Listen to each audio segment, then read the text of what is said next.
विदर्भामध्ये प्रचंड मोठ्या प्रमाणात बोगस बियाणं शेतकऱ्यांच्या माथी मारलं जातं आहे। त्यामुळे आता हाच मुद्दा घेऊन महाराष्ट्र नवनिर्माण सेना आक्रमक होणार आहे। माझ्यासोबत मनसेचे नेते राजू उंबरकर आहेत। भाऊ, बोगस बियाणं प्रचंड मोठ्या प्रमाणात, तुम्ही आक्रमक होणार म्हणजे नेमकं काय करणार? तुम्हाला माहिती असेल की गेल्या 4 वर्षा अगोदर बोगस फवारणीमुळे इथे कास्तकारांचे शेतकऱ्यांचे जीव चालले होते। त्यावेळेस महाराष्ट्र नवनिर्माण सेनेचा आक्रमकपणा काय असतो हे इथल्या सर्व अधिकाऱ्यांनी पाहिलेलं आहे। त्याच्यामध्ये आम्हाला 19 दिवस जेल पण झाली, परंतु शेतकऱ्यांना त्याच्यापासून फायदा झाला आणि म्हणूनच यावेळेस सुद्धा यवतमाळ जिल्ह्यामध्ये सर्वाधिक आत्महत्या आहेत। आता 400 पॅकेट बोगस बियाणं आजच सापडलेलं आहे आणि अशी जर बोगस बियाणे वाटले तर त्या शेतकऱ्याला उगवत नाही आणि उगवलं नाही, त्याच्यामुळे तो आत्महत्या करतो।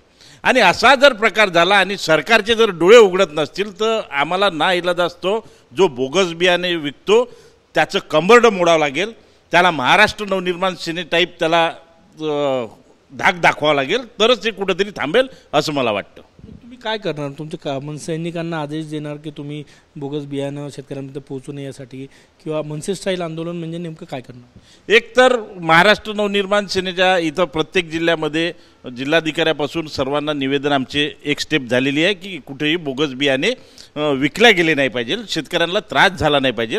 या व्यतिरिक्त समजा जर बोगस बियाणे आम्हाला कुठं आढळले तर आम्ही शासनाने जर धाड नाही मारली तर महाराष्ट्र नवनिर्माण सेनेचा तिथला तालुका प्रतिनिधी असेल, तिथला कार्यकर्ता असेल, तो त्या दुकानात असेल, संबंधित ठिकाणी असेल, तो स्वतः महाराष्ट्र नवनिर्माण सेनेचा कार्यकर्ता म्हणून तिथे धाड मारेल आणि ज्याच्या कुणाच्या इथे बोगस बियाणं दिसेल तर मग महाराष्ट्र नवनिर्माण सेना कायदा हातात घेतल्याशिवाय राहणार नाही। पोलीस आहे, कृषी विभाग कारवाई करते, मनसेला कायदा हातात घेण्याचा इशारा देण्याची काय गरज आहे?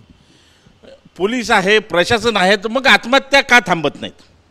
बोगस बियाणे सर्रास विकल्या जातात, आंध्रामधून बोगस बीटी बियाणं इथं येतं, बोगस फवारणीचे औषध येतात, मग कृषी विभाग काय करतं हा प्रश्न आम्ही वारंवार विचारतो। याच्यासाठीच मागच्या वेळेस आंदोलन झालं, 19 दिवस आम्हाला जेल झाली, परंतु त्याच्यानंतर तो बोगस कारखाना पकडला गेला जो त्याच जिल्ह्यात होता।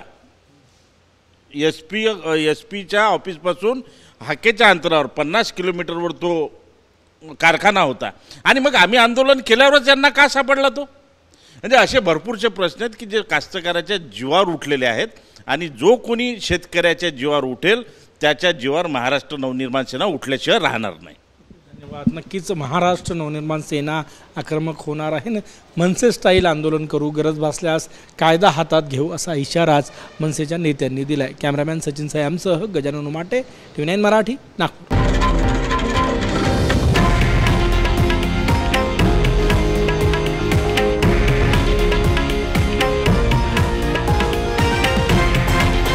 हे आहे देशातील नंबर 1 न्यूज नेटवर्क आणि आपण पाहत आहात TV9 मराठी, एकमेव।